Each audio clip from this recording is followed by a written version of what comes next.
Racismo é a discriminação social baseada no conceito de que existem diferentes raças humanas e que uma é superior às outras. Esta noção tem base em diferentes motivações, em especial as características físicas e outros traços do comportamento humano.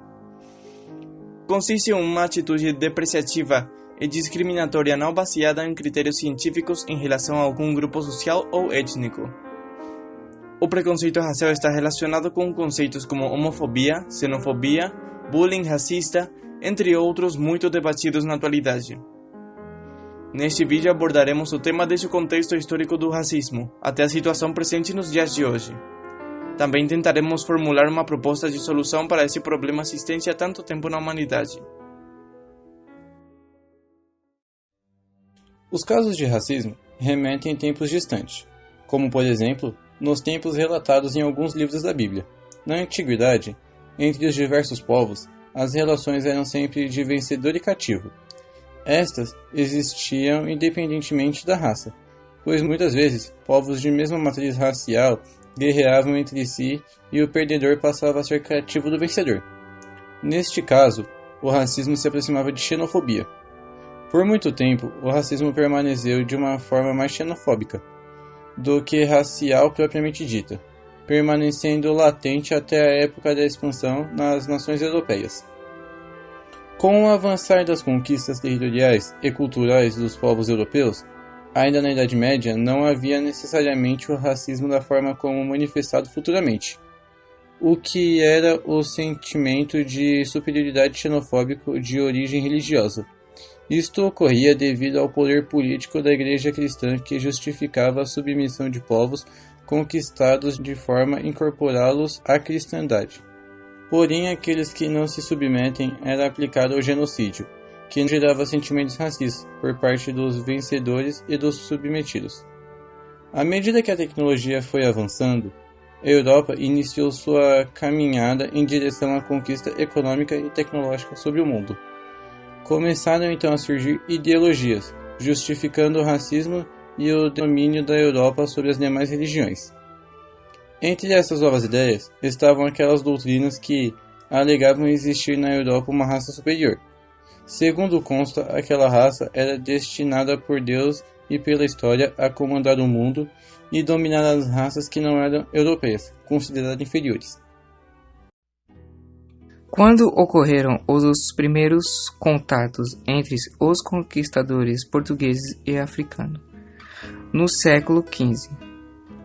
Não houve atritos de origem racial, e os negros e outros povos da África entraram em acordo comerciais com os europeus, que incluía o comércio de escravos, que naquela época era aceito como uma forma de aumentar o número de trabalhadores numa sociedade.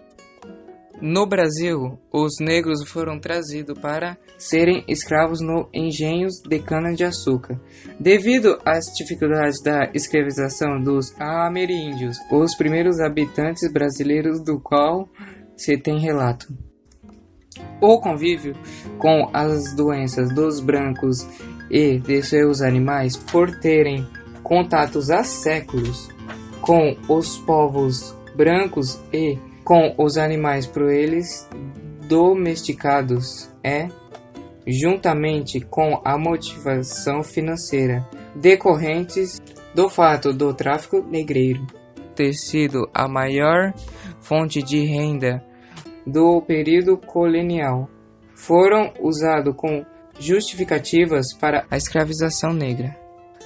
Mais tarde, quando os europeus começavam a colonizar a África no século XIX, eles começaram a apresentar justificativas piores para a implementação da cultura e o modo de vida europeus às sociedades negras. Uma dessas justificativas foi a ideia errada de que os negros eram uma raça inferior. Assim passaram a aplicar a discriminação com base racial nas suas colônias, para assegurar determinados direitos aos colonos europeus. O caso mais extremo foi a instituição do apartheid, na África do Sul, em que essa discriminação foi suportada por leis decretadas pelo Estado.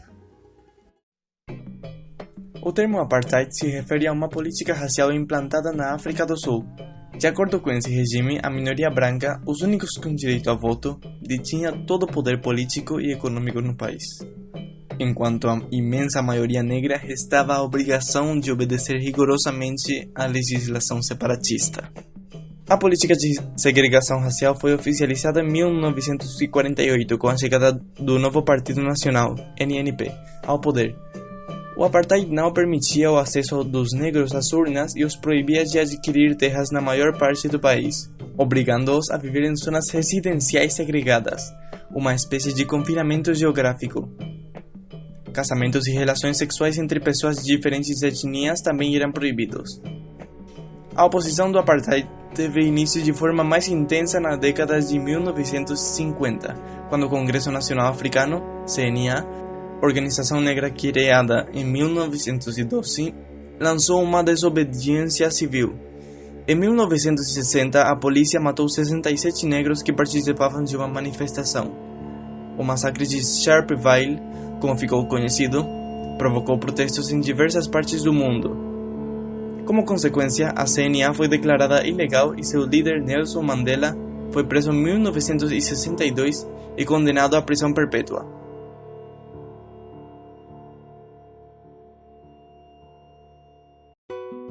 Martin Luther King Jr. foi um grande líder pacifista. Lutou incessantemente pelos princípios de liberdade e igualdade e pelos direitos civis na América. A luta de Luther King pelos direitos civis nos Estados Unidos teve início no episódio conhecido como Milagre de Montgomery, em 1955. Então, o presidente da Associação de Melhoramento de Montgomery liderou, junto com os demais membros da comunidade, um boicote às empresas de ônibus da cidade após um ato discriminatório a uma passageira negra. King liderou uma série de protestos em diversas cidades norte-americanas contra a segregação racial em espaços públicos e pelos direitos civis do negro. Em 1960, os negros conquistaram o direito de acesso a bibliotecas, parques e lanchonetes. Na década de 60, a questão racial era apenas uma parte da luta de classes nos Estados Unidos, além das greves e da luta dos trabalhadores e da participação dos Estados Unidos em golpes e conflitos militares no mundo inteiro. Em 1963, o ativista político liderou a Marcha para Washington, um movimento de luta pelo fim da segregação racial. O Manifesto em prol dos direitos civis de todos os cidadãos americanos contou com a participação de mais de 200 mil pessoas. Na ocasião, Luther King proferiu o célebre discurso Eu Tenho um Sonho, que clamava por uma sociedade de liberdade e igualdade. Aos 35 anos, Luther King foi contemplado com o Nobel da Paz, sendo o mais jovem ganhador deste importante prêmio. A não-violência foi a forma utilizada para articular sua luta, realizada por meio de uma resistência firme, mas pacífica. No entanto, o líder político foi preso por diversas vezes, duramente criticado e sofreu ameaças por seus posicionamentos. Martin Luther King foi assassinado no dia 4 de abril de 1968, aos 39 anos, em Memphis. Todavia, sua luta significou um marco histórico na defesa pelos direitos civis de toda a humanidade e pela paz.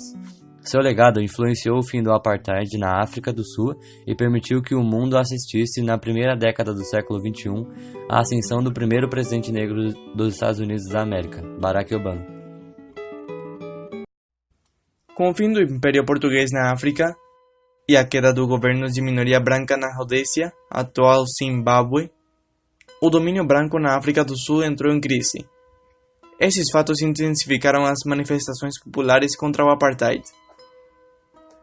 A Organização das Nações Unidas, ONU, tentou dar fim à política praticada no país. O presidente Peter Botha promoveu reformas, mas manteve os principais aspectos do regime racista. Com a posse de Frederick de Klerk na presidência, em 1989 ocorreram várias mudanças. Em 1990, Mandela foi libertado e o CNA recuperou a legalidade. Klerk revogou as leis raciais e iniciou o diálogo com o CNA. Sua política foi legitimada por um plebiscito só para brancos, em 1992, no qual 69% dos eleitores votaram pelo fim do apartheid. Klerk e Mandela ganharam o Prêmio Nobel da Paz em 1993. Em abril de 1994, Nelson Mandela foi eleito presidente da África do Sul nas primeiras eleições multirraciais do país. O parlamento aprovou a Lei de Direito sobre a Terra, restituindo propriedades às famílias negras atingidas pela Lei de 1913, que destinou 87% do território à minoria branca. As eleições parlamentares de 1999 foram vencidas pelo candidato indicado por Nelson Mandela, Thabo Mbeki, descartando qualquer tentativa de retorno a uma política segregacionista no país. Como podemos perceber, houveram vários casos de racismo na história, e até os dias de hoje há certa tensão por questões raciais. Em 2013, começou o movimento Black Lives Matter nos Estados Unidos e nas mídias sociais. O movimento tornou-se reconhecido por sua manifestação de rua após a morte, em 2014, de dois afro-americanos, Michelle Brown, em Ferguson, e Eric Garner, na cidade de Nova York.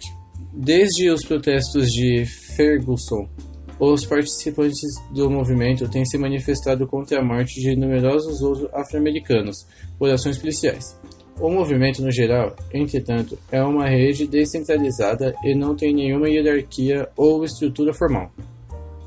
As questões históricas ficam na memória da sociedade, e de fato é bom lembrar a história para que essa não seja repetida. Entretanto, devemos saber também superar o passado e tentar encarar a luta contra o racismo num plano daqui para o futuro. Ocorre nos dias de hoje que, por conta dos atos racistas ainda existentes, alguns grupos que combatem a discriminação acabam cometendo atos discriminatórios ou até mesmo espalhando ódio sobre a raça originalmente opressora. Não se pode tomar em consideração a utilização de ódio para combater ódio. Isso nos levaria a um problema sem fim, onde um grupo odeia o outro. Se bem é verdade que espalhar a tolerância requer a intolerância com quem é intolerante, não se deve cair no erro da generalização. Entre medidas para combater o racismo, podemos falar em aumentar a rigorosidade na penalização por crimes de motivação racial e o aumento da conscientização nas escolas, com os alunos desde os primeiros anos de aprendizado. Um dos maiores desafios seria tentar mudar a mentalidade de adultos e idosos, mas estamos numa época de grandes mudanças, e há esperança nesta geração e nas futuras.